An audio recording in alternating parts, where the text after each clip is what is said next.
है वासनात्रय, वासनाओं का साम्राज्य और त्याग। वासनाओं का साम्राज्य और वासनाओं का त्याग, यह दोनों ही विषय आज का विषय है। ठीक है, तो वासनात्रय क्या है यह भी हम समझेंगे, वासनाओं का साम्राज्य क्या है और उसका त्याग कैसे होगा यह भी समझेंगे, और स्वयं वासना क्या है। चलिए, तो वासना शब्द से आप क्या समझते हैं? वासना शब्द से आप क्या समझते हैं? जैसे ही वासना शब्द का नाम लिया जाता है तो लोगों के दिमाग में बहुत तरह की बातें चलती हैं। अब वासना त्रय और वासनाओं का त्याग, यह विषय विवेक चूड़ामणि से लिया जा रहा है और यहाँ पर वासनाओं को समझाने का प्रयास किया जा रहा है। सर्वप्रथम वासनाओं की शक्ति। क्या वासनाओं में शक्ति होती है? क्या वासनाएं शक्तिशाली होती हैं? तो सर्वप्रथम हमें वासनाओं में शक्ति को समझना है कि वासनाओं में कैसी शक्ति होती है। दूसरा, वासनाओं के अंदर जो शक्ति है वो कैसे काम करती है। तो चलिए, इन सभी विषयों पर हम चर्चा करेंगे और आदि गुरु शंकराचार्य इस विषय को, वासनाओं की शक्ति को, उनकी ताकत को बताते हुए कुछ बातें लिखते हैं। ये वासनाएं कितनी प्रबल होती हैं, कैसी होती हैं, किस प्रकार से होती हैं और इन पर विजय कैसे होगा। फिर वो 3 गुणों पर विजय कैसे होगा, 3 गुणों पर नियंत्रण कैसे आएगा, इसके ऊपर भी चर्चा करते हैं। प्रारब्ध के ऊपर भी चर्चा करते हैं। तो यह सारा विषय जुड़ते जाता है एक दूसरे से। तो आज का विषय मुख्य रूप से वासना। वासना का अर्थ क्या है? क्या भोग वासना है? भोग वासना नहीं है। क्या भोग वासना है? भोग कहने का मतलब अनेक प्रकार के जो हम भोग करते हैं, क्योंकि भोग के 2 रूप हो सकते हैं। भोग सुखमय हो सकता है, भोग दुखमय भी हो सकता है। सुखों का भोग करना और दुखों का भोग करना, यह दोनों ही चीजें हैं। सुखों का भोग करना और दुखों का भोग करना, दोनों ही अवस्था में भोग तो हो ही रहे हैं। तो कुछ लोग भोगों को ही वासना समझ लेते हैं। जी नहीं, भोग वासना नहीं है। भोगों में जो लिप्सा है, भोगों में जो आसक्ति है, भोगों में जो राग है, और अनेक प्रकार के राग जो मनुष्य के जीवन में होते हैं, वह सामूहिक रूप से वासना कहलाते हैं। तो वह जो आसक्ति है, वह प्रबल वेग है जो राग का, वह वासना है। उस प्रबल वेग को वासना कहा गया है। तो कई जन्मों की वृत्तियों से यह बनता है। भगवान श्री कृष्ण ने अर्जुन से यही कहा कि कई जन्मों की वृत्तियों से जो वृत्तियां बनी हैं, उन वृत्तियों का खंडन योग वृत्ति से होगी। किससे होगी? योग वृत्ति से होगी। तो उन वृत्तियों का जो खंडन है वह योग वृत्ति से संभव है। तो जब योग वृत्ति बनेगी तो उन वृत्तियों का भी खंडन हो जाएगा। वह वृत्तियां जो संसार के प्रति वासना उत्पन्न करती हैं, संसार के प्रति वासना उत्पन्न करती हैं। तो जो राग है, जो आसक्ति का जो प्रभाव है और जो प्रबल प्रभाव है, वही वासना है। आसक्ति का प्रबल प्रभाव, प्रबल वेग ही वासना है। अब यह कितना प्रबल हो सकता है? तो आदि गुरु शंकराचार्य इस विषय में कहते हैं, ज्ञाते वस्तुन्यपि बलवती, ज्ञाते वस्तुन्यपि बलवती, वासना नादिरेशा कर्ता भोक्ताप्यहम मिति दृढ़ा रास्य संसार हेतु प्रत्यग्य दृष्टि आत्मनि निवसता सापनेया प्रयत्नान मुक्तिम प्राहुस्तदीह मुनयो वासना तानवम यत। आत्म वस्तु का ज्ञान होने पर भी, आत्म वस्तु क्या है और अनात्म क्या है, आत्म वस्तु और अनात्म वस्तु का ज्ञान होने पर भी व्यक्ति जान गया कि वास्तव में मेरा लक्ष्य तो क्या है? परमात्मा है। मेरा लक्ष्य तो ब्रह्म है, मेरा लक्ष्य तो मुक्ति है। वो ये जान चुका है। आत्म वस्तु का बोध उसे हो चुका है, आत्म वस्तु का ज्ञान उसे हो चुका है। अनात्म को भी वो जान चुका है कि यह इंद्रिय विषय जितने भी हैं वो सब के सब अनात्म हैं, आत्म नहीं है। यह संसार भी अनात्म है, यह शरीर भी अनात्म है, यह मन भी अनात्म है, यह मन बुद्धि चित्त अहंकार भी अनात्म वस्तु है। तो यह सभी अनात्म वस्तुएं हैं और इंद्रियों से दृष्टिगोचर होने वाला, इंद्रियों से अनुभव होने वाला यह संपूर्ण जगत भी अनात्म ही है। तो आत्म और अनात्म वस्तु का जो ज्ञान है वह हो चुका है, लेकिन फिर भी अनात्म और आत्म वस्तु का ज्ञान होने के बाद भी एक समस्या है। क्या समस्या है जी? आत्म और अनात्म वस्तु का ज्ञान होने पर भी कुछ समस्याएं बनी हुई हैं, और वो समस्या ये है कि इनका ज्ञान होने पर भी समस्या क्या है कि वासना हावी रहती है। मैं करता और भोगता हूं, आत्म वस्तु का ज्ञान हो जाने पर भी जो मैं करता और भोगता हूं इस रूप से दृढ़ होकर, वासना क्या चीज है सुन लीजिए, मैं करता हूं और मैं ही भोगता हूं, इस रूप से दृढ़ होकर जन्म मनर रूप संसार का कारण होती है। उस प्रबल अनादि वासना को प्रत्येक आंतरिक दृष्टि से, प्रत्यक्ष दृष्टि से आत्म स्वरूप में स्थित होकर प्रयत्न पूर्वक दूर करना चाहिए, क्योंकि इस संसार में वासना की क्षीणता को ही मुनियों ने मुक्ति माना है। वासना की क्षीणता को ही मुनियों ने मुक्ति माना है। कहने का तात्पर्य कि आत्म और अनात्म वस्तु का ज्ञान हो जाने के बाद भी, आत्म और अनात्म वस्तु का ज्ञान हो जाने के बाद भी उस ज्ञानी के अंदर जो मैं करता हूं और मैं भोगता हूं और देह के प्रति जो आत्मभाव है वो कहीं ना कहीं बना रहता है। पहले तो उसने समझ लिया, तर्कों से समझ लिया उसने कि यह शरीर नश्वर है।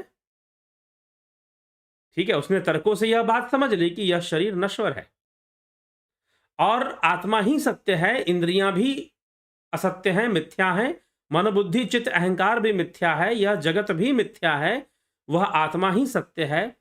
इस बात को वो भली भांति समझ चुका है, परंतु फिर भी अभी भी जो मैं करता हूं और मैं भोगता हूं यह उसके ऊपर हावी रहता है, और यही वासना है। मैं करता हूं, मैं भोगता हूं, यही वासना है, और उसकी भोगों में लिप्सा बनी रहती है सारा सत्य जानने के बाद भी। यद्यपि सत्य जान लेने से भोगों में लिप्सा थोड़ी कम तो जरूर हो जाती है, और भोगों को भोगने के प्रति जो दृष्टिकोण है उसमें भी परिवर्तन आ जाता है। अब भोगों का वेग भी कम हो जाता है, कम जरूर हो जाता है, क्योंकि व्यक्ति सब जान लेता है आत्म वस्तु क्या है और अनात्म वस्तु क्या है, तो वो भोगों को भोगता हुआ भी उसके अंदर एक भोगों के प्रति एक वैराग्य भी रहता है। अगर मान लीजिए भोगों को वो भोग भी रहा है तो भी उसके मन में यह भावना रहती है कि भाई ये जो भोग हैं यह तो नश्वर ही हैं और यह कष्टदायी है, अगर इनमें ज्यादा आसक्ति हो गई तो दुख का ही कारण बनेगा। यह विचारधारा उनके मन में बनी रहती है, लेकिन फिर भी एक वेग, एक प्रबल वेग वासनाओं का उनके साथ भी काम करता रहता है, जो उन्हें जबरन बलपूर्वक आत्म और अनात्म वस्तु को जान लेने के बाद भी उन्हें भोगों में, वासनाओं में, वासनाओं में लिप्त करता रहता है, उन्हें उनमें फंसाता रहता है। इसीलिए आदि गुरु शंकराचार्य कहते हैं कि अब जो है अनात्म और आत्म वस्तु का विवेक जिसको प्राप्त हो गया है, उस साधक को, उस योगी को अब धीरे धीरे प्रयास करना चाहिए इन सभी वासनाओं से मुक्त होने का। और यह प्रयास कैसे होगा? यह प्रयास होगा आत्मा में स्थित होकर। क्या जबरदस्ती प्रयास होगा? जी नहीं। क्या जबरदस्ती प्रयास होगा? जबरदस्ती वासनाएं रुक जाएंगी? जी नहीं। आत्मा में स्थिति बनाकर, निरंतर आत्मा में धारणा कर कर ध्यान योग से इसका प्रयास होगा। शनय शनय योगी साधक इसका प्रयास करता है, झटके में नहीं छोड़ देता। ठीक है, झटके में वो लोग छोड़ने का दावा करते हैं जो झटके में छूट भी नहीं सकता है। वो लोग दावा करते हैं जो कहीं ना कहीं कुछ प्रदर्शन करना चाहते हैं, कहीं ना कहीं कुछ दिखाना चाहते हैं। तो इसीलिए वो फिर क्षणिक साधुता वहां पर बनती है, इसलिए आदि गुरु शंकराचार्य कह रहे हैं जिसको अनात्म और आत्म का विवेक जागृत हो गया है, उस साधक को चाहिए कि अपनी स्थिति को आत्मा में बनाए रखने का प्रयास करे और वासनाओं में अपनी स्थिति को ना जाने दे, अपने मैं को, अपने आत्म भाव को वासनाओं में और देह में, देहात्म बुद्धि में लिप्त ना होने दे और वह आत्मा में स्थित होने के लिए प्रयासरत रहे, ध्यान योग करे, साधना करे, आत्मा में एकाग्र अवस्था में रहने के लिए वह प्रयासरत रहे। इसके प्रयास में वो निरंतर लगा रहे, क्योंकि जब तक वासनाओं से मुक्ति नहीं तब तक मुक्ति नहीं है। तो वासनाओं का वेग बड़ा प्रबल है, इतना आसान नहीं है कि आत्म और अनात्म वस्तु का विवेक जागृत होने पर भी यह वासनाओं का वेग लगा रहता है, इनका फोर्स काम करता रहता है। यद्यपि साधक दृष्टा भाव से देखता है, इन वासनाओं को देखता है, फिर भी बहुत हद तक वो उन्हीं के प्रवाह में बह रहा होता है। शनय शनय धीरे धीरे अभ्यास करते हुए, चिंतन करते हुए, निधिध्यासन करते हुए धीरे धीरे जो है इस समस्या का हल होगा, आत्मा में स्थिति पूर्णतः बन जाएगी और फिर इन वासनाओं से हमेशा के लिए मुक्ति मिल जाएगी। तो वासनाओं का वेग इस प्रकार से काम करता है। इसीलिए इस शरीर को धारण करने वाला प्रत्येक जीव वासनाओं के वेग में काम करता रहता है, वासनाओं के वेग में ही वो कर्मशील रहता है। ठीक है, तो चलिए इसी बात को समझाया गया कि आत्मा अनात्म वस्तु का विवेक रखने वाले मुनि जनों ने, जो मननशील हैं, जिनका विवेक जागृत है आत्मा अनात्म, उन मुनि जनों के ऊपर भी वासनाओं का वेग काम करते रहता है। इसीलिए उन्हें धीरे धीरे प्रयास करना चाहिए, प्रयत्न पूर्वक दूर करना चाहिए, आत्मस्वरूप में स्थिति बनाकर इसको, वासनाओं को प्रयत्न पूर्वक दूर करना चाहिए। ये कहा गया। अहम ममेति यो भावो देहाक्षादावनात्मनि अध्यासो अयम निरस्तव्यो विदुषा स्वात्मनिष्ठया। देह, इंद्रिय आदि अनात्म वस्तुओं में जीव का जो अहम भाव है, देह, इंद्रियां आदि में, अनात्म वस्तुओं में, अनात्म वस्तु बहुत सारी चीजें अनात्म वस्तुओं के अंदर आ जाती हैं। अनात्म वस्तुओं में जीव का, यह जो जीव है उसका जो अहम भाव, अहम अथवा मम भाव है, यही अध्यास है। अध्यास का मतलब मैंने पहले भी बताया है, पोजेशन। कोई चीज आपके ऊपर हावी होगी, आपका अपना अस्तित्व नहीं रह गया, आपका अपना स्वरूप नहीं रह गया, कोई चीज आपके ऊपर हावी हो गई। तो जीव के अंदर जो अनात्म वस्तुओं में, देह और इंद्रिय आदि अनात्म वस्तुओं में जो आत्म भाव बना हुआ है कि यह मैं हूं, यह शरीर मैं हूं, यह मन भी मैं हूं, यह मैं हूं और यह मेरा है, यह संसार मेरा, यह परिवार मेरा, यह समाज मेरा, यह जो मैं और मेरा का जो भाव बना हुआ है, यह अनात्म वस्तुओं में मम भाव है, अनात्म वस्तुओं में आत्म भाव है। तो यह जो ममता बनी है, यह जो मम भाव बना हुआ है, यही अध्यास है, यही पोजेशन है, यही एक वृत्ति आपके ऊपर हावी होकर बैठी हुई है, कुछ इस तरह से कह लीजिए, यही अध्यास है। विद्वान को आत्मनिष्ठा द्वारा इसे दूर करना चाहिए। यह जो अध्यास है, वह जान गया है कि आत्म क्या है, अनात्म क्या है, परंतु फिर भी अनात्म वस्तुओं में उसका मम बना हुआ है, मतलब मम भाव बना हुआ है, मतलब आत्म भाव बना हुआ है अनात्म वस्तुओं में भी। अब निरंतर आत्मनिष्ठा के प्रयास से स्वरूप में स्थित होने, आत्म स्वरूप में स्थित होने का प्रयत्न करना चाहिए, ताकि इन वासनाओं से मुक्ति मिले। अब तो तुम जान गए कि आत्म क्या है, अनात्म क्या है। अब आत्म वस्तु में स्थित होने का प्रयास करो, तभी वासनाओं से मुक्ति मिलेगी। नहीं तो वासनाओं का जो प्रबल वेग है, वो आत्म और अनात्म वस्तु का विवेक रखने वाले बड़े बड़े मुनियों पर भी वह वेग बड़ी तेजी से चल जाता है, उनको भी वो प्रभावित करता रहता है। ठीक है, तो इसीलिए आत्मस्वरूप में स्थित होने का प्रयत्न करते रहना चाहिए। आगे कह रहे हैं, ज्ञात्वा स्वम प्रतिज्ञात्मना ज्ञात्मानं बुद्धि तद वृत्ति साक्षिणम सो अहमित्येव सद्वृत्त्या नात्मन्यात्म मतिम जहि। प्रत्यगात्म रूप अपने आप को बुद्धि और उसके वृत्तियों का साक्षी जानकर मैं वही हूं।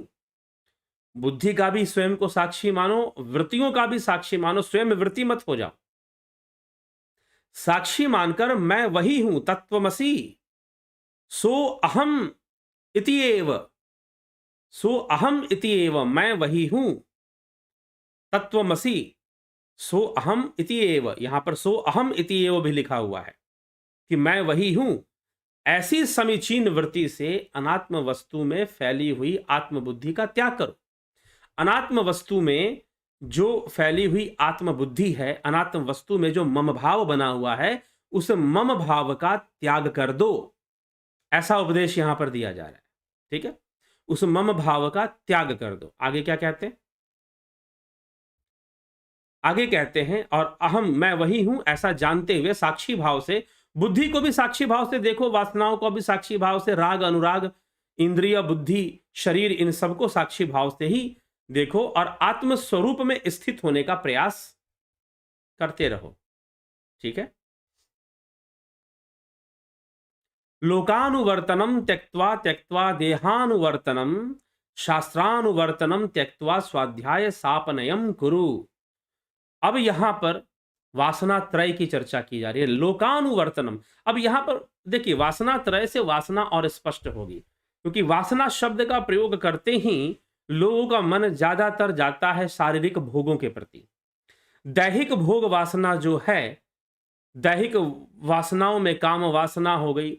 अब दैहिक वासनाएं अनेक प्रकार से, एक आदमी को आराम करते रहने का मन करता है, जाड़े के दिन में क्या है, रजाई ओढ़ ली और उठ निकलने का मन नहीं करता है, यह भी एक प्रकार की वासना है, ऐसा समझना चाहिए। फिर दैहिक वासना की बात हो रही है। अब यहां पर 3 प्रकार की वासना की बात हो रही है, जिसको वासना त्रय कहा गया है। वासना त्रय, तो ये 3 प्रकार की वासना त्रय कौन कौन सी है? लोकानुवर्तनम, नंबर 1 है लोक वासना। लोकानुवर्तनम, लोक वासना। लोकानुवर्तनम त्यक्त्वा त्यक्त्वा देहानुवर्तनम, अर्थात देह वासना, लोक वासना, देह वासना। शास्त्रानुवर्तनम त्यक्त्वा स्वाध्याय सापनयम कुरु। स्वाध्याय सापनयम कुरु, कि एक है लोक वासना, एक है देह वासना और एक है शास्त्र वासना। अब यह क्या है? यह 3 प्रकार की वासनाएं यहां पर बताई जा रही हैं। इन्हीं को वासना त्रय भी कहते हैं। इन तीनों को छोड़कर आत्मा में हुए संसार के अध्यास का त्याग करो। इन तीनों को त्याग करो, लोक वासना का त्याग करो, शास्त्र वासना का त्याग करो और देह वासना का। अब इनको समझना है कि लोक वासना, शास्त्र वासना, देह वासना क्या है। तो अपने समय के हिसाब से आदि गुरु शंकराचार्य ने यह कहा था। मुख्य रूप से लोक वासना क्या है? लोक वासना है राजनीति। वोट चाहिए, जहां भीड़ लगेगी वहां नेताजी पहुंच जाएंगे। ठीक है, तो राजनीति, तो मेरा लोक वासना, लोक संग्रह करने की वासना, प्रसिद्धि की वासना, धन की वासना, बहुत धन कमाने की वासना, प्रसिद्ध होने की, प्रतिष्ठा की वासना, प्रतिष्ठा और प्रसिद्धि की वासना, यह जितनी भी चीजें हैं यह सब एक लोक वासना के अंतर्गत आएंगी और इससे संबंधित बहुत सारी बातें हैं। ठीक है, यह सारी की चीजें लोक वासना के अंतर्गत ही आएंगी। लोक वासना ही तो है जो बड़ी बड़ी गड़बड़ियां करवाता है। लोक वासना ही तो है जहां आप संत दिखना चाहते हो, बनना नहीं चाहते। यह लोक वासना ही है। नेताजी को चाहिए कि बहुत सारे लोग वोट डालें, गुरु जी को चाहिए कि फॉलोअर खूब बने, शिष्य खूब बने, चारों तरफ शिष्य ही शिष्य हो हमारे, जहां जाए वहां मेरे ही शिष्य हो, दूसरों के ना हो। यह क्या है? यह लोक वासना ही तो है। यह गुरुडम का जो बाजार चलता है वह लोक वासना पर ही आधारित होता है। ठीक है, तो यह लोक वासना जो है, लोगों को, लोक वासना के चक्कर में लोग बहुत सारी गलतियां करते हैं। अब अर्जुन है, अर्जुन को भी तो लोक वासना है ना, कि मैं युद्ध करूंगा, लोग इतिहास में मेरा नाम लिखा जाएगा, तू गुरु गुरु गुरु हत्यारा था तू। भीष्म पितामह पर तुमने बाण चलाए, भीष्म पितामह पर बाण चलाए, क्षमा करें थोड़ा सर्दी का असर आ गया। तो भीष्म पितामह पर बाण चलाए, द्रोणाचार्य पर बाण चलाए, तो इनके मृत्यु का कारण है तू। अर्जुन को चिंता थी कि मेरा इतिहास कैसे लिखा जाएगा। अर्जुन को चिंता इसी बात की थी कि मेरा इतिहास कैसे लिखा जाएगा, कैसे मेरा इतिहास लिखा जाएगा। भाई तो यह सारी बातें लोक वासना के अंतर्गत आ जाती हैं। तो जहां पर बहुत अधिक अत्यधिक अत्यधिक प्रतिष्ठा की चिंता होती है, अत्यधिक, ठीक है, अपने वचन का पालन करना ही चाहिए, आपने जो वचन दिया है, जो कहा है, उसका पालन तो आपको करना ही चाहिए, लेकिन अत्यधिक प्रतिष्ठा, अत्यधिक मान सम्मान, अत्यधिक जो है इस तरह की जो चिंता हो जाती है, भीड़ इकट्ठा करने की, लोगों को अपना फॉलोअर बनाने की जो वासना है, अभी खुद तो कुछ बने नहीं लेकिन लोगों को फॉलोअर बनाना शुरू कर देते हैं। तो जो फॉलोअर बनाने की जो वासना है, यह लोक वासना है, यह बड़ी खतरनाक होती है, बहुत खतरनाक हो। इसलिए नंबर 1 पर आदि गुरु शंकराचार्य ने अगर कोई बाधा बताई है, वासना बाधा है, वासना बंधन है। वासना वो शक्ति है जो आपको भोगों से बांध कर रखती है, अनात्म वस्तु से बांध कर रखती है। इसका वेग बहुत प्रबल है, यहां तक कि आत्म अनात्म का विवेक हो जाने वाले मुनियों में भी यह प्रबल साबित होती है, उनको भी यह न छोड़ती। लेकिन जो सही जिज्ञासु हैं, सही अनुसंधान करता है आध्यात्म के, सही अनुसंधान करता है, वह इस वासना से मुक्त रहते हैं, वह इस वासना से मुक्त रहते हैं, वो लोक वासना की चिंता नहीं करते। दुनिया क्या कहेगी, क्या नहीं कहेगी, इसका बिना चिंता किए अपना कर्म करते हैं। लोग मुझे गुरुजी कहे और मेरे बहुत सारे शिष्य बन जाए, इसकी वासना से सर्वदा मुक्त रहते हैं। ठीक है, तो ये लोक वासना बड़ी खतरनाक चीज है और सबसे खतरनाक है। सारी वासनाओं में अगर कोई सबसे अधिक खतरनाक है तो यह लोक वासना है। ठीक है, सारी वासनाओं में अगर कोई सबसे खतरनाक है तो यह लोक वासना है। बहुत अधिक प्रसिद्धि की कामना होना, बहुत अधिक फॉलोअर की कामना होना। ठीक है, फॉलोअर होने चाहिए, बड़े बड़े ऋषि मुनि, बड़े बड़े गुरुजन, उनके भी बहुत सारे फॉलोअर थे, लेकिन क्या वो उसमें लिप्त थे? अब राजा जनक, सुखदेव मुनि को जब कहा गया कि भाई तुम जाओ, वेद व्यास जी ने अपने पुत्र सुखदेव मुनि से कहा कि तुमको अगर ज्ञान चाहिए तो राजा जनक के पास जाओ। अब सुखदेव मुनि को चाहिए था कोई भाई, कोई तपस्वी मुनि हो, कोई जंगल में रहने वाला, उनको गुरु बनाया जाए। अब ये भेज रहे हैं गृहस्थ आदमी के पास, ये तो साधु भी नहीं है, ये तो गृहस्थ आदमी है, ये तो साधु भी नहीं है। तो ऐसे आदमी के पास मैं क्यों जाऊं जिसकी कोई छवि ही नहीं है? तो एक बार के लिए सुखदेव सोचते हैं। यद्यपि चलिए आज के समय में जनक का नाम बहुत प्रसिद्ध है, इंडियन फिलॉसफी में, भारतीय दर्शन में, भारतीय आध्यात्मिक विचारधारा में बिना जनक की चर्चा किए वह विचारधारा पूर्ण नहीं हो सकती, भारतीय अध्यात्म। तो राजा जनक को के पास भेजा जाता है सुखदेव मुनि को, लेकिन मन में बहुत सारी है, क्योंकि लोक वासना है। तो यह जो लोक वासना है यह बड़ी खतरनाक चीज है। ठीक है, चलिए अब जो है इसके बाद आदि गुरु शंकराचार्य बात कर रहे हैं शास्त्र वासना की, देह वासना और फिर शास्त्र वासना की बात कर रहे हैं। तो दूसरे नंबर पर देह वासना को लिया उन्होंने। तो देह वासना जो देह के भोग हैं, जो देह के भोग हैं। वासना एक पुरुष के अंदर जो उसे आकर्षित करती है स्त्री के प्रति, नारी के प्रति, और एक नारी के अंदर जो उसे आकर्षित करती है पुरुष के प्रति, यह भी एक वासना है। और जब यह अनियंत्रित होती है तो घोर पाप भी करवाती है, कई बार अनैतिकता में भी ढकेल देती है। तो इसीलिए यह भी एक प्रकार की एक प्रबल वासना है, लेकिन फिर भी यह लोक वासना से प्रबल नहीं है। क्यों प्रबल नहीं है? कारण है इसके पीछे, क्योंकि इसकी सीमा देह तक है। देह वासना की जो सीमा है वह कहां तक सीमित है? देह तक सीमित है। और लोक वासना की सीमा देह नहीं है, लोक वासना की सीमा मन है। कोई ताली बजाए, ठीक ना जी, कोई बोले वाह वाह क्या बात है, कोई जयकारे लगाए, ये जो सुनने की वासना है कि लोग मेरे नाम की जयकारे लगाएं, लोग मेरी बातों पर ताली बजाएं, लोग मेरी बातों पर वाह वाह कहें और मेरे नाम के जयकारे लगाए जाए। यह जो सुनने की वासना है यह कानों से आती है ना, कानों में ऐसी आवाज पड़े कि मेरे ही जय जयकार हो रही है। कंस के अंदर था, अपने आप को ही भगवान के रूप में प्रतिष्ठित करना चाहता था। तो यह जो वासना है, इसकी पहुंच मन तक है। और जो देह वासना है, देह वासना इतनी प्रबल क्यों नहीं मानी जा रही? देह वासना को दूसरे नंबर पे क्यों रख रहे हैं आदि गुरु शंकराचार्य? क्योंकि इसकी सीमा देह तक है। इसकी सीमा देह तक है। तो इसीलिए अब एक है शास्त्र वासना। तो देह के अंदर खाना भोजन हम करते हैं, स्वादिष्ट भोजन करने की वासना। हर दिन स्वादिष्ट स्वादिष्ट चीज चाहिए। आज जो है बिरयानी चाहिए, तो किसी दिन रोल चाहिए, तो किसी दिन शाही पनीर चाहिए, तो किसी दिन चाइनीज खाना है, हाँ?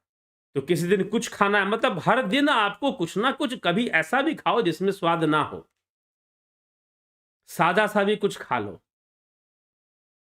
ठीक है? तो एक यह भी तो वासना है, भोजन के प्रति, भोगों के प्रति होती है वासना। लेकिन समझदार व्यक्ति को चाहिए कि इसे अपनी सीमा में रखने का प्रयास करे, इसके लिए साधना करे, यह सीमा को क्रॉस ना करे, ठीक है? सीमा को क्रॉस ना करे, एक मर्यादा में। इसीलिए वासनाओं को कंट्रोल करने के लिए ही संस्कार दिए गए,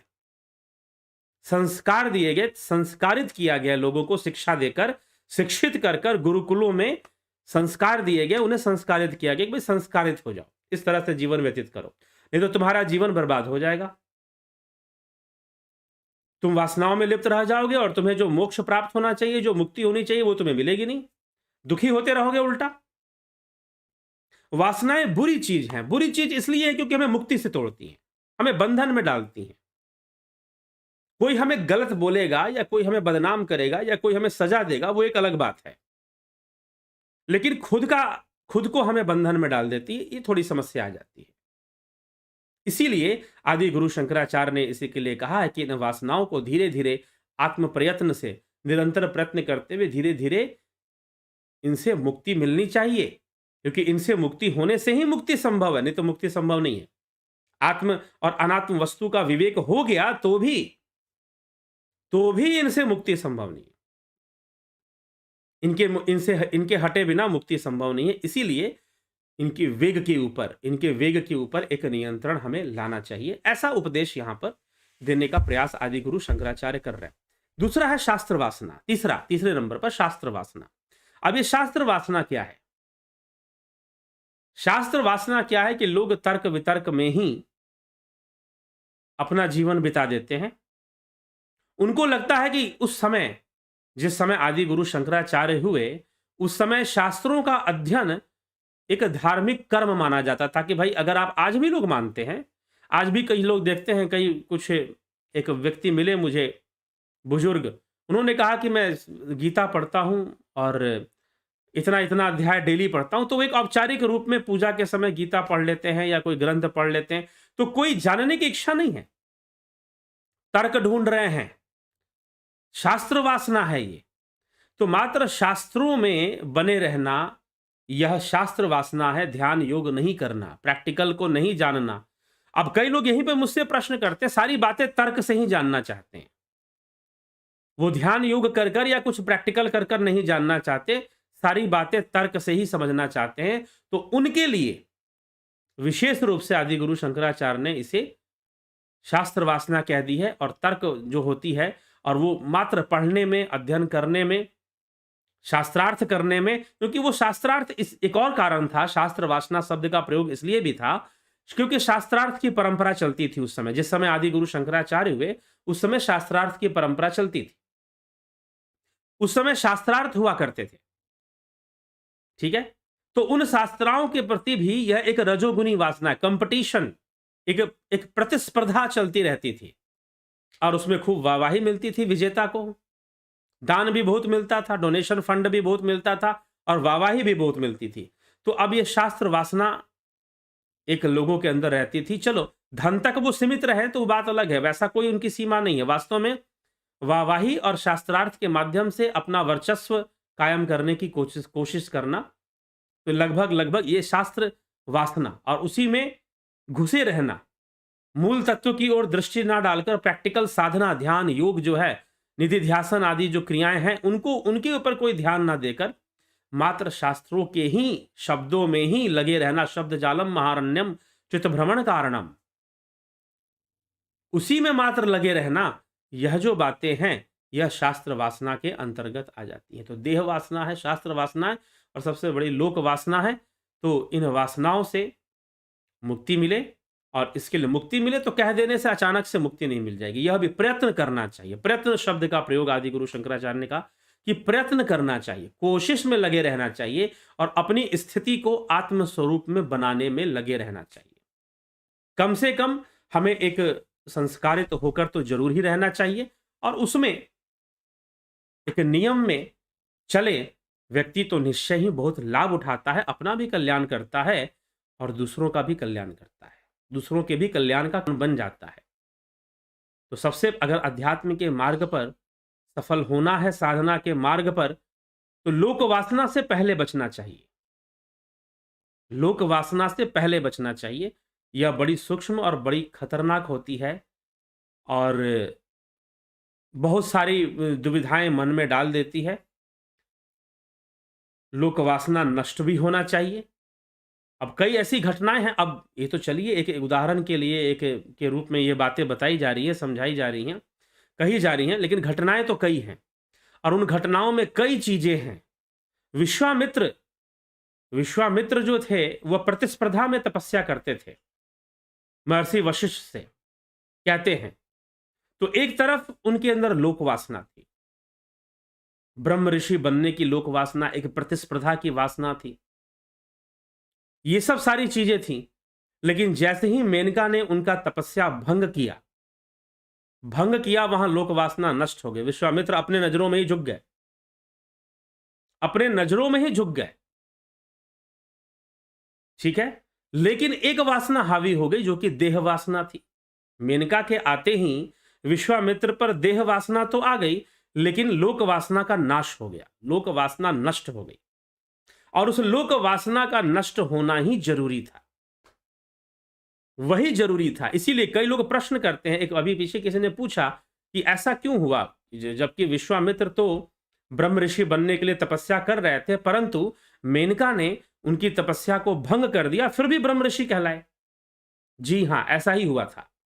विश्वामित्र जब वशिष्ठ ऋषि के पास गए और क्षमा प्रार्थना की कि मुझसे भूल हो गई, मुझसे गलती हो गई, मैंने प्रतिस्पर्धा की भावना से तपस्या की है और जितनी भी गलतियां मैंने की है, आपके प्रति जितना भी द्रोह किया है, मैं उसकी क्षमा मांग रहा हूं, और मैं ब्रह्म ऋषि नहीं बन पाया, ठीक है, ब्रह्म ऋषि मैं नहीं बन पाया, ऐसा उन्होंने वशिष्ठ ऋषि के समक्ष जब बात कही, तो महर्षि वशिष्ठ ने उनकी दोनों भुजाओं पकड़कर उठाया और कहा कि ब्रह्म ऋषि विश्वामित्र, तुम तो बहुत पहले ही ब्रह्म ऋषि बन चुके थे।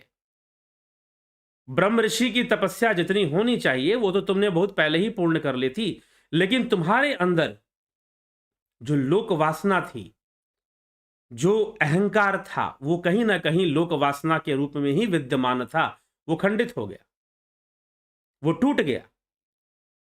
अपनी तपस्या का अहंकार, वो मेनका वो अहंकार तोड़ने गई थी, ना कि तपस्या खंडित करने गई थी। विश्वामित्र उसके बाद भी ब्रह्म ऋषि ही रहे। इसलिए लोक वासना को बहुत खतरनाक माना जाता है। जहां प्रसिद्धि की कामना आ गई, क्योंकि ये मन के अंदर होता है, ये वासना मन को छूती है। देह वासना देह को छूती है, लेकिन लोक वासना तो मन को छूती है, और मन ज्यादा पावरफुल है, ज्यादा वो है, मैं गुरु हूं, मैं ब्रह्मचारी हूं, मैं ये हूं, मेरी ये इमेज है, मेरी वो छवि है। कई बार आदमी अपनी छवि इमेज के चक्कर में जरूरी काम भी छोड़ देता है, अपने जरूरी कर्तव्यों की पालना भी नहीं करता है।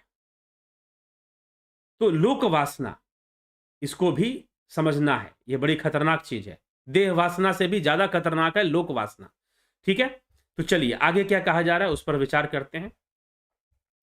आगे कहा जा रहा है, लोक वासनाया जंतो शास्त्र वासनाया अपि च देह वासनाया ज्ञानम यथा वन्नैव जायते। लोक वासना, शास्त्र वासना और देह वासना, इन तीनों के कारण ही लोक वासना, शास्त्र वासना, अब दूसरे श्लोक में लोक वासना के बाद शास्त्र वासना को स्थान दिया गया, और अंत में देह वासना। लोक वासना, शास्त्र वासना और देह वासना, ये तीनों वासनाएं हमसे ये हमें बंधन में रखती है। हो सकता है, अब एक और प्रश्न यहां पर है। अभी किसी व्यक्ति ने मुझसे प्रश्न किया कि व्यक्ति पाप जो करता है वासनाओं के कारण करता है। पाप जो करता है व्यक्ति वासनाओं के कारण करता है। अब मैं आपको एक बात बता रहा हूं, व्यक्ति कई बार पुण्य भी वासनाओं के कारण करता है। पाप छोड़ दीजिए, कई बार वह पुण्य भी वासनाओं के कारण करता है। वासना मात्र पाप का कारण बनती है ऐसा नहीं है। पाप का कारण तो तब होगी जब कुछ आप अनुचित करेंगे जिससे कि किसी दूसरे व्यक्ति को बहुत कष्ट पहुंचे। ठीक है, जिससे कि किसी दूसरे व्यक्ति को बहुत कष्ट पहुंचे। जब आप कुछ अनुचित करेंगे तो वहां पाप बनेगा। भाई जैसा कर्म, वो कर्म का विषय हो गया, फिर वासना का विषय नहीं हुआ। लेकिन ऐसा मत सोचिएगा कि वासना सिर्फ पाप ही करवाती है। जी नहीं, आप जितने पुण्य भी कर रहे हैं उनके पीछे भी वासनाएं हैं। आपके द्वारा किए गए पुण्य के पीछे भी वासनाएं हैं। तो इसीलिए पाप हो पुण्य हो, सुख हो दुख हो, सब बाधक है। सतोगुण रजोगुण तमोगुण तीनों ही बाधक है। लोग कहेंगे नहीं सतोगुण से मुक्ति होगी। जी नहीं, सतोगुण से मुक्ति नहीं होगी। सतोगुण भी मुक्ति में बाधक बन जाता है। पहले सहयोगी बनता है। सहयोगी तीनों बनते हैं। रजोगुण भी थोड़ा सहयोगी है, तमोगुण भी थोड़ा सहयोगी है। आप लंबे समय तक साधना में बैठे रहे बिना तमोगुण के संभव नहीं है ये। आप लंबे समय तक ध्यान योग में एक ही स्थान पर बैठे रहे, तमोगुण सहायक बनता है वहां पर, कि आपको एक ही स्थान पर बिठाए रखता है। ठीक है, तो सतोगुण रजोगुण तमोगुण ये तीनों सहायक हो सकते हैं और तीनों बाधक भी हैं। अंततः इन तीनों से मुक्ति होनी होती। आगे विषय आएगा, जस्ट वासनाओं के बाद इस विषय पर चर्चा होगी। तो ये वासनाओं का, ये लोक वासना, शास्त्र वासना, देह वासना। फिर से लोक वासना को समझिए, बहुत खतरनाक चीज है ये लोक वासना। और नेताओं को बहुत अधिक होता है। नेताजी लोगों को और कई गुरुजी लोगों को अंदर कुछ ज्यादा मात्रा में होता है। जब ज्यादा मात्रा में होता है तो व्यक्ति अपनी लोक वासना की पूर्ति के लिए बहुत कुछ करता है फिर। ठीक है, तो इसे हमें थोड़ा समझना चाहिए। चलिए, तो इस प्रकार से लोक वासना, शास्त्र वासना और देह वासना, इन तीनों के कारण ही जीवों को ठीक ठीक ज्ञान नहीं होता। सही से ज्ञान हो पाना, आत्मज्ञान हो पाना संभव नहीं है। संसार कारागृह मोक्ष मिक्षो रयोमयम पाद निबद्ध श्रृंखलम वदंती तज्ज्ञा पटु वासना त्रयम यो अस्माद्वि मुक्ता समुपैति मुक्तिम। संसार रूप कारागार में, इस संसार रूप कारागार में, इस संसार को कारागार बताया गया। संसार कारागृह मोक्षमिक्षो रयोमयम, संसार रूपी कारागार से मुक्त होने की इच्छा वाले पुरुष के लिए ब्रह्मज्ञ पुरुष इस प्रबल वासना त्रय को पैरों में पड़ी हुई लोहे की बेड़ी बतलाते हैं। यह जो जैसे कैदी को जेल में बंद कर दिया जाए और उसे लोहे की बेड़ी से उसके पैर बांध दिए जाए।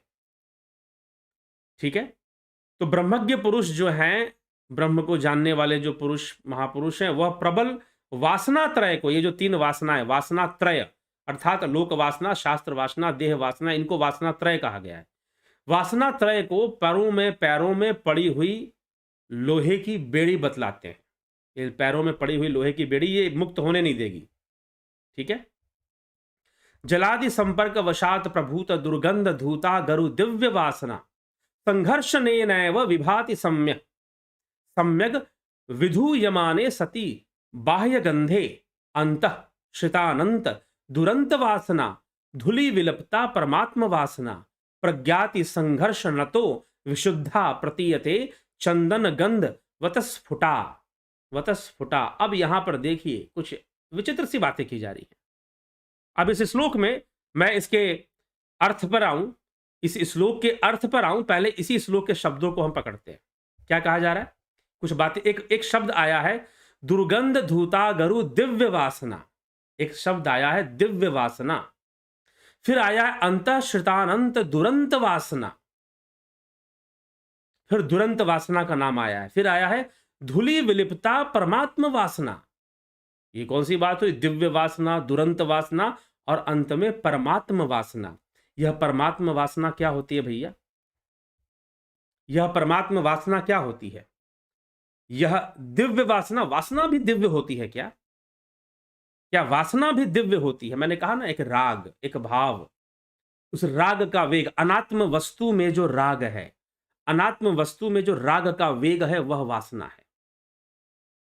वह वासना है और उसके अनेक रूप हैं। अनेक रूप हैं। आपको अपने घर से प्रेम है, जमीन से प्रेम है, उसके बिना आप, एक वेग है जो आपको उसके बिना नहीं रहने देता है। अनेक इसके वासना के नकारात्मक रूप नहीं, आप अगर संसार में देखोगे सकारात्मक, मां है, मां का बच्चे के प्रति एक लगाव है, एक वेग है, उसके मन में अपने बच्चे के प्रति एक प्रेम है, वह भी एक प्रकार की वासना है। तो वासना पुण्य भी कराती है, वासना पाप भी करवाती है, दोनों करवाती है।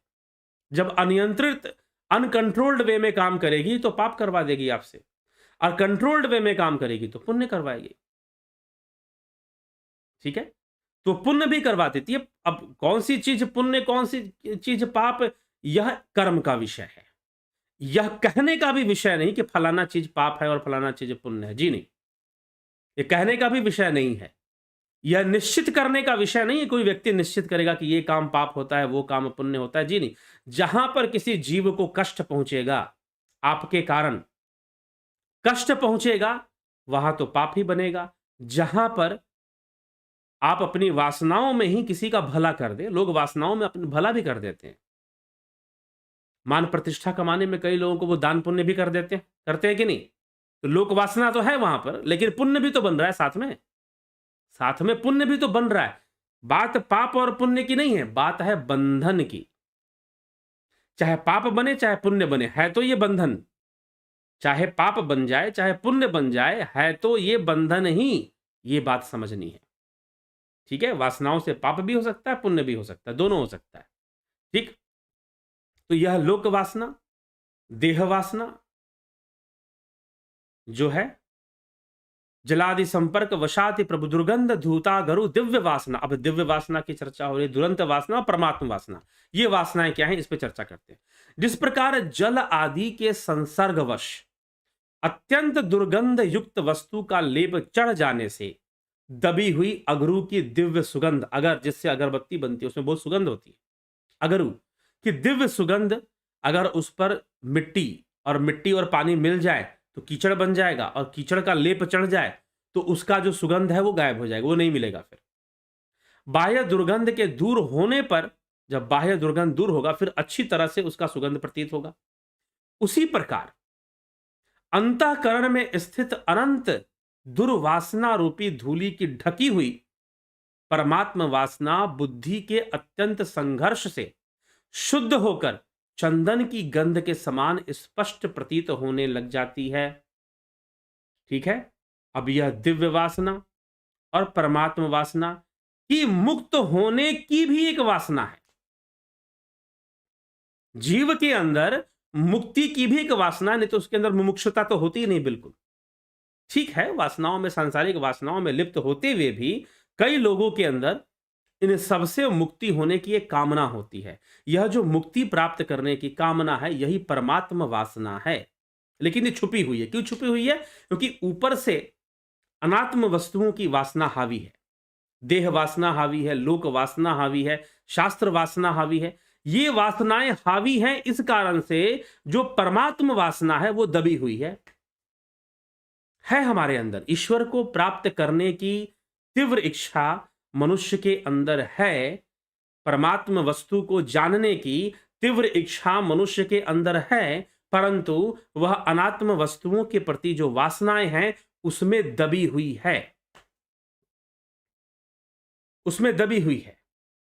अनात्म वस्तुओं के प्रति जो वासनाएं हैं उसमें यह दबी हुई है। इस कारण से क्या है कि वासना जो है, हम पर देह वासना ही हावी रहती है, लोक वासना, और परमात्म वासना से हम जुड़ नहीं पाते। तो अपने परमात्म वासना का विकास कीजिए। ठीक है, ऐसा क्यों कहा जा रहा है? क्योंकि भावनाओं का ही पहले विकास करना पड़ेगा। यद्यपि परमात्मा भावातीत है, परंतु फिर भी भावनाओं का ही विकास करना पड़ेगा उसके प्रति। प्रथम में तो वही होगा, शुरुआत में तो वही होगा। इसीलिए परमात्म वासना को विकसित करना होगा, मुक्ति की वासना को बढ़ाना होगा। ठीक है, तो यह कैसे है? जैसे अगर की सुगंध के ऊपर अगर कीचड़, गंदगी और पानी का मिलाकर उसका लेप लगा दिया जाए तो उससे सुगंध नहीं आएगी, उससे दुर्गंध आएगी, उससे दुर्गंध आएगी, सुगंध नहीं आएगी, उससे दुर्गंध आएगी। ठीक है, लेकिन अगर उस लेप को हटा दिया जाए तो फिर जो असली सुगंध है वो आएगी। वैसे ही इन वासनाओं की निवृत्ति होने से परमात्म वासना सामने आ जाती है। परमात्म वासना अपने आप सामने आ जाती है और गति जो है जीव की ऊर्ध्वगामी हो जाती, अधोगामी नहीं रहती, ऊर्ध्वगामी हो जा देता है। ठीक है, यह विषय है। तो इस प्रकार से यह चीजें आगे बढ़ती हैं। आगे फिर आदि गुरु शंकराचार्य और चर्चा करते हैं इस विषय को, और क्या लिखते हैं कि अनात्म वासना जाले स्थिरो भूतात्म वासना नित्या आत्मनिष्ठया तेषाम नास्ते भाति स्वयं स्फुटा। अर्थात अनात्म वासनाओं के समूह से आत्म वासना छिप गई है। अनात्म वासना और आत्म वासना, अब चर्चा हो रही है अनात्म वासना और आत्म वासना। अनात्म वासना और आत्म वासना क्या है कि अनात्म वासना के पर्दे से, अनात्म वासना से आत्म वासना छुप गई है। अनात्म वासनाओं के समूह से आत्म वासना छिप गई है, इसलिए निरंतर आत्मनिष्ठा में स्थित रहने से उनका नाश हो जाने पर वह स्पष्ट भासने लगेगी। निरंतर आत्मनिष्ठा में स्थित होइए, आत्मस्वरूप में स्थित होने का प्रयास कीजिए, तो जो आत्म वासना है वो धीरे धीरे बढ़ेगी। जब ध्यान योग करोगे और उसमें से जब आनंद फूटना शुरू होगा, करने से होगा ना, सिर्फ कोर्स कर लेने से क्या हो जाएगा? अभ्यास जो बताया गया वो भी तो करना पड़ेगा। और जो लोग अभ्यास कर रहे हैं ध्यान योग का कोर्स करके, वो आगे बढ़ रहे हैं, वह आनंद का भी अनुभव कर रहे हैं। ठीक है, तो करने से होगा। तो अनात्म वासना के समूह ने आत्म वासना को कवर कर लिया है, आत्म वासना को ढक लिया है। ठीक है, आत्म वासना को ढक लिया है। तो जब आत्म वासना को ढक लिया है, अनात्म वासना हावी हो चुकी है, तो निरंतर आत्म स्वरूप में स्थित होने का प्रयास और आत्म स्वरूप में बने रहने का जो प्रयास है वो हमें करना चाहिए। ठीक है, तो ये तो अनात्म वासनाओं का नाश हो जाएगा, ये समझाने का प्रयत्न यहां किया जा रहा है। आगे कह रहे यथा यथा प्रत्यग्वस्थितम मन स्थिता तथा मुंचती बाह्य वासना निशेष मोक्षे सती वासना मात्मानुभूति प्रतिबंध शून्य। मन जैसे जैसे अंतर्मुखी हो जाता है, यथा यथा प्रत्यग्वस्थितम मन स्थिता मनस्तथा तथा मुंचती बाह्य वासना। मन जैसे जैसे अंतर्मुखी होता जाएगा वैसे वैसे ही वह बाह्य वासनाओं को छोड़ता जाएगा। समझ गए? अंतर्मुखी, अंतर्मुखी जैसे जैसे होते जाओगे। अरे भैया, ये जो पूरा जो इस चैनल के माध्यम से जो ध्यान योग का जो कोर्स चलता है उसी का यह विषय है। जैसे जैसे ध्यान की गहराई में उतरते जाओगे, अंतर्मुखी होते जाओगे, वैसे वैसे बाह्य वासनाओं का निषेध होता जाएगा, निरोध होता जाएगा और अंतर में स्थिति बनती जाएगी, आत्म स्थिति बनती जाएगी। ठीक है, आत्म स्थिति फिर बनती जाएगी। तो जैसे जैसे बाहर की वासनाओं को छोड़ोगे और अंतर्मुखी, तो अंतर्मुखी होना सीखो। कब सीखोगे? 29 दिसंबर से ध्यान योग का कोर्स शुरू हो रहा है और वह यही सिखाता है कि कैसे अंतर्मुखी होना है, कैसे आत्म स्थिति में पहुंचना है, कैसे आत्म स्वरूप का साक्षात्कार करना है। तो मन जैसे जैसे यथा यथा प्रत्यग्वस्थितम मनस्तथा तथा मुंचती बाह्य वासना, जैसे जैसे मन आत्म स्थित होता जाएगा वैसे वैसे बाह्य वासना खत्म होती जाएगी। निशेष मोक्षे सती वासनाना मात्मानुभूति प्रतिबंध शून्य। जिस समय वासनाओं से पूर्णतया छुटकारा हो जाता है उस समय आत्मा का प्रतिबंध शून्य अनुभव होने लगता है। आनंद की अवस्था है, परमानंद की अवस्था है। आत्मा का शून्य अनुभव होने लगता है, आनंद की अवस्था है वो, परमानंद की अवस्था है वो अनुभव होने लग जाता है, शून्य में स्थिति बनने लग जाती है। और थोड़ा सा भी अनुभव हो जाए, ईमानदारी से अगर प्रयास कर लिया कुछ वर्ष, तो निश्चय ही अनुभव होता है, दिव्य अनुभूतियां होती हैं। और उसके पहले भी शून्यता का भी अनुभव होना शुरू हो जाता है। ठीक है, करने पर है। तो ध्यान योग का जो कोर्स आपको दिया गया है, जिन लोगों ने किया है और जिन लोगों ने नहीं किया है वो ज्वाइन कर सकते हैं 29 अक्टूबर से। यह गहराई में उतरने के लिए है, अंतर्मुखी होने के लिए है, परमात्मा वासना को प्रकट करने के लिए है और बाह्य वासनाओं को, वासना त्रय को रोकने के लिए है। वासना त्रय, लोक वासना, शास्त्र वासना और देह वासना, ये 3 वासनाओं को वासना त्रय कहा गया। तो ये वासनाओं का साम्राज्य, यह वासनाओं की शक्ति और उनके त्याग के बारे में हमने चर्चा की, जो आज के थंबनेल पर लिखा गया था। क्या? वासना त्रय, वासनाओं का साम्राज्य और वासनाओं का त्याग कैसे होगा? निरंतर अभ्यास से होगा।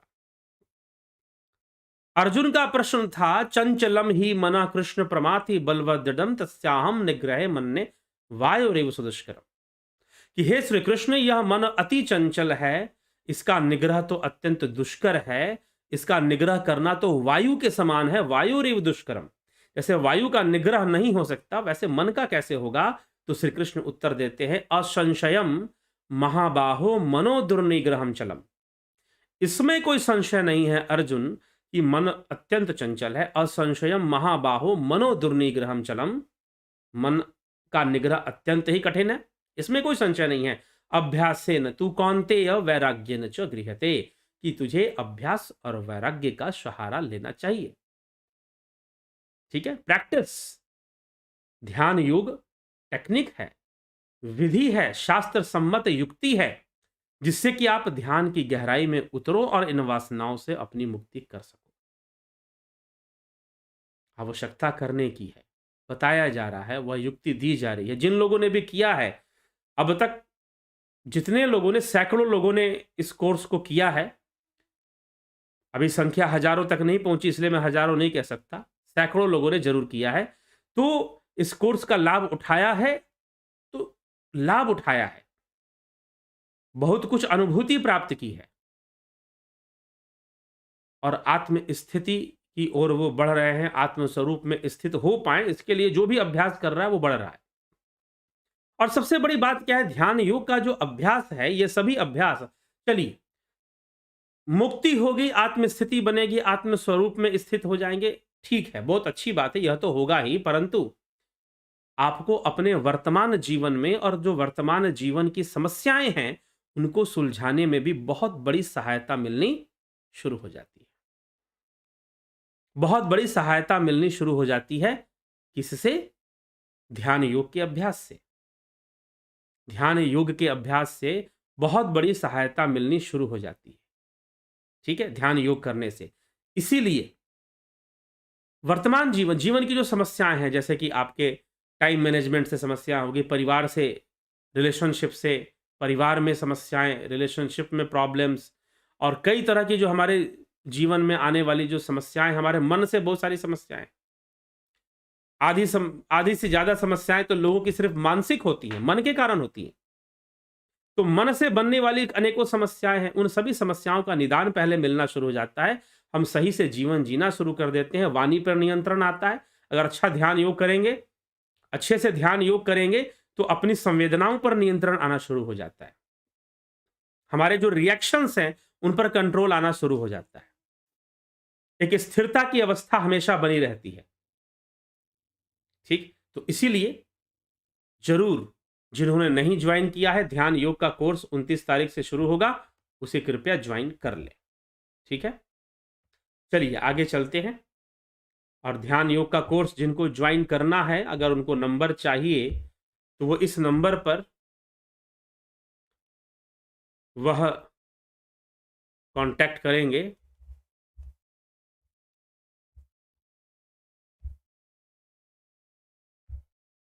इस नंबर पर आप डिटेल्स ले सकते हैं कि कैसे हम उसको ज्वाइन करेंगे, किस प्रकार से हम उसको ज्वाइन करें, आप उसका डिटेल प्राप्त कर सकते हैं।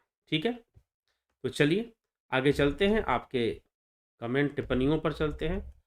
बृहदारण्यक उपनिषद की चर्चा बाकी है, कब करोगे? होगी चर्चा।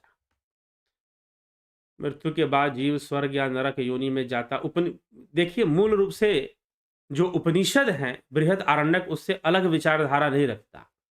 मुख्य जो चर्चा है इषादी 9 उपनिषद, जिसको मूल उपनिषद कहते हैं। बाकी उपनिषदों को मूल उपनिषद क्यों नहीं कहा गया? क्योंकि बाकी उपनिषदों में जो चर्चा है इन मूल उपनिषदों पर आधारित चर्चा ही है। ठीक है, ये समझ ले। अगर मूल उपनिषद समझ में आ रहा हो तो फिर बाकी पकड़ में आ पाएगा। मृत्यु के बाद जीव स्वर्ग या नरक योनि में जाता है। स्वर्ग नरक नामक कोई योनि नहीं होती, वह पाप पुण्य भोग के फिर मनुष्य योनि में जाता है। पाप पुण्य भोगने के लिए भी मनुष्य योनि में जाता है, फिर उसका भाग्य कैसे लिखा जाता है ये आपने अपने ही बना लिया कि यहां जाता है वहां जाता है, ये आपका अपना निजी निर्णय है। पाप पुण्य तो वो हर योनि में भोग रहा है, मनुष्य योनि में भी पाप पुण्य भोगता है। ठीक है, अलग अलग जीवों की योनियों में भी पाप पुण्य भोग रहा है। जगत नारायण जी, विक्रम सिंह जी, गौरव विक्रम सिंह जी, मुकेश प्रसाद जी, अभिनंदन है। माधुरी कोल्हे जी, रूपलाल विश्वकर्मा, स्मृति रस्तोगी, राजू पाल, विंध्येश्वरी मिश्रा, राम निवास मीना, सविता नायक जी, बहुत अभिनंदन। रमेश पेशवानी, उषा श्रीवास्तव जी, हरिमोहन सिंह, शंकर प्रसाद, सूरम पटियाल जी, रतन सिंह जी, बहुत अभिनंदन। शिवम भट्ट, जय श्री राम, ज्ञावली शर्मा जी, योगेंद्र पंडित जी, मिथिलेश सिंह जी, पिंटू वासवा जी, राकेश मराठे, विनोद सूद, सरोज कृष्णानी, टी.आर. राठिया, गणेश आम्बेकर, रचना जी, बलवंत सिंह गोहिल, सर्मानंद पंडित, कमलेश खैमर, भगवती यादव, E.R. बीकू कुचाडिया, जयप्रकाश यादव, सबका बहुत अभिनंदन है जी।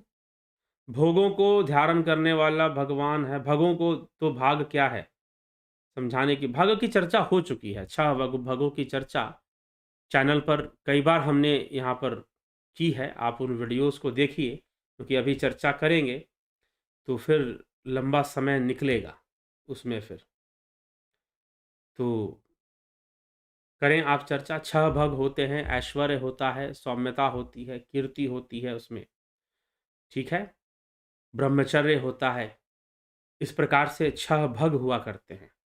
इन 6 भगों से जो करुणा होती है, करुणा भी एक भग होता है, तो इन 6 भगों से जो संपन्न है वह भगवान है। ऐश्वर्य का मतलब यहाँ पर सिद्धि से, अब मतलब एक एक का निकलेगा, वो लंबी व्याख्या हो जाएगी। तो ये 6 भगों से जो संपन्न है वो भगवान है।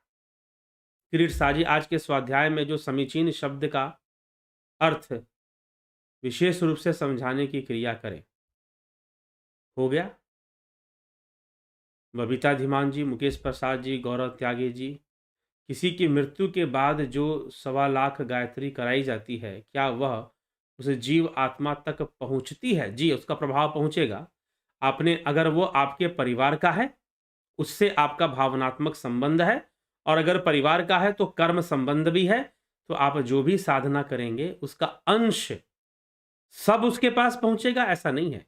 उसका अंश उसके पास पहुंचेगा, क्योंकि उसके साथ आपका कर्म संबंध है, उसके साथ आपका कर्म संबंध है। समझ गए? तो यह चीज है। और गायत्री क्या, कई दूसरे साधनाएं या दान पुण्य, उनका भी फल उनके पास पहुंचेगा। दान नहीं पहुंचेगा। अगर आप कौवे को रोटी खिलाओगे तो वो रोटी नहीं पहुंचेगी। आपने जो पक्षी को खिलाने का जो पुण्य किया है वो पहुंचेगा, वो पुण्य पहुंचेगा। ठीक है। सोमनाथ शिंदे जी, रतन नाथ जी,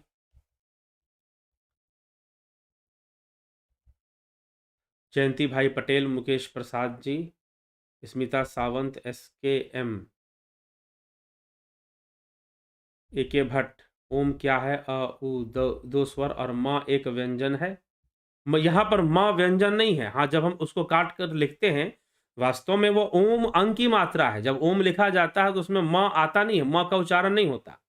माँ जैसे हम बोल रहे हैं, ये उच्चारण नहीं होता है। ये उच्चारण होता है। जैसे हम लंबा ओम बोलेंगे, माँ का उच्चारण नहीं होता है। लेकिन यह म जो है यहां पर, यह स्वर है, ना कि व्यंजन है। ठीक है।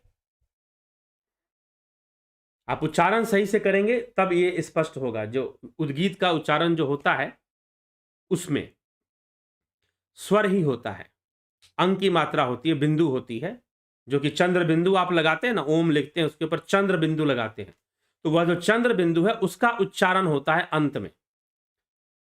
ठीक है। तो उसी को यहां पर म, तो वह स्वर के रूप में है, वह व्यंजन नहीं है। गौरी शंकर मिश्रा जी, क्या कारण है कि मदिरा और महिला की वासना देर तक नहीं जाती। यह तो देह वासना है, उससे भी ज़्यादा बड़ी वासनाएं प्रतिष्ठा की वासना है और दूसरी कई वासना है जिसमें आदमी ग्रसित है और वो बंधन है। साधना कीजिए, ध्यान योग कीजिए, अगर मुक्त होना है और अगर नहीं तो लिप्त रहिए और उसका परिणाम भोगिए। अगर आपको लगता है कि हम ही सही हैं, कुछ लोगों को लगता है कि हम ही सही हैं, तो भैया जाओ रहो सही। प्रकृति सबको अपनी जगह पर ले आती है, उसके अंदर इतनी ताकत है कि वो सबको अपनी जगह पर ले आती है। पहले की शिक्षा से अगर नहीं समझे तो प्रकृति दंड देकर शिक्षा दे देती है। ठीक है, समय आ जाता है सबका। महेश मकवाना जी, मृत्यु के बाद भी वासना ये रहती है तो उसे कैसे खत्म किया जाए? मृत्यु मनुष्य शरीर से योग साधना से ही खत्म होती है और झटके में नहीं खत्म होती है, योग साधना के अभ्यास से खत्म होती है। नीतीश सिन्हा, संदीप बराक, महेश मकवाना, वासनाओं के कारण जीव भटकता है। बिल्कुल भटकेगा, कर्म करेगा तो भटकेगा ही। क्या मंत्र, योग और नाम जाप एक ही है? जी हाँ, एक ही विषय है लगभग। स्मिता सावंत जी, व्यवधान आ रहा है कह रही हैं। अभी तो कोई व्यवधान नहीं है, वैसे बीच में थोड़ा आया होगा। चंद्रेश्वर पांडे जी, सभी बातें अच्छी तरह से समझ में आ गया, परंतु संत गुण मुक्ति में बाधा है, यह बात थोड़ा सा भ्रम में पाड़ दिया। ठीक है, मिल जाएगा दिनेश जी। आगे जो है अगले व्याख्यान में इस पर चर्चा आ जाएगी। सतगुण जो है मुक्ति में बाधा है कि नहीं है, या बाधा है या सहायक है, दोनों बातें आ जाएंगी। ए माया में रहकर माया से कैसे बचे, कृपया बताएं। माया से बाहर निकलिए। ठीक है, रहकर कैसे बचेंगे? माया में रहकर कहने का मतलब ये है कि बाहरी रूप से आप माया में रहेंगे, लेकिन माया में बाहरी रूप का वास नहीं होता, मन का वास होता। मन को ही निकालना है, मन को ही निकालना है, बाकी शरीर तो रहेगा ही रहेगा। ठीक है, दिनेश गायधने जी, अभिनंदन है आपका। तो चलिए इसी के साथ विराम देते हैं, और जो लोग ध्यान योग का कोर्स करना चाहते हैं वह निश्चय ही ज्वाइन करें और ध्यान योग का पूरा पूरा लाभ उठाएं। 29 तारीख से बस 4-5 दिन और है, फिर यह कोर्स शुरू हो जाएगा। तो जल्द ज्वाइन कर कर इसका पूरा पूरा लाभ उठाइए। बहुत बहुत आभार आप सभी का। जुड़े रहें, बने रहें। अभी 3 गुणों पर प्रारब्ध पे चर्चा आएगी अभी आने वाले दिनों में। विवेक चूड़ामणि पे आधारित चर्चाई है सारी। तो बहुत बहुत आभार। जुड़े रहें, बने रहें। अगर आपको लगता है कि यहाँ पर श्रेष्ठ विषयों पर सही चर्चा होती है तो आप निश्चय ही शेयर किया करें, वीडियोस को शेयर भी किया करें। ठीक है, तो बहुत बहुत आभार।